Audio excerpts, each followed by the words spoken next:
அதில் தான் வந்து 1000 போட்டிருக்கேன். கேஸ் பார்த்தீங்கன்னா 900 ஆகுது.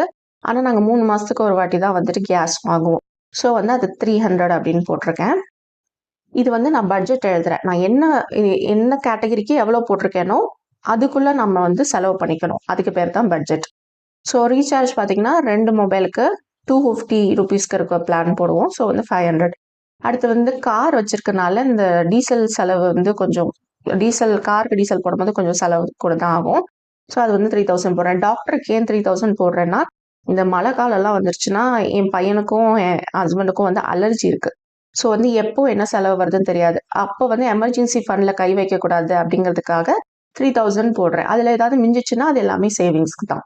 ஆளுக்கு 3 பேர் இருக்கோம். ஆளுக்கு ரூ. 1000 அப்படின்னு சொல்லி 3000 போடுறேன். அடுத்து வந்து டேக் அவே அண்ட் மிஸ்செலேனியஸ். ஏன்னா ஹஸ்பண்ட் வெளில போறாரு, ஏதாவது டீ, காஃபி ஏதாவது சாப்பிட்றாரு, வடை வாங்கி சாப்பிட்றாரு, அந்த மாதிரி இருக்கும். பையனுக்கு ஏதாவது திடீர்னு ஏதாவது வேணும்னு கேட்பான்.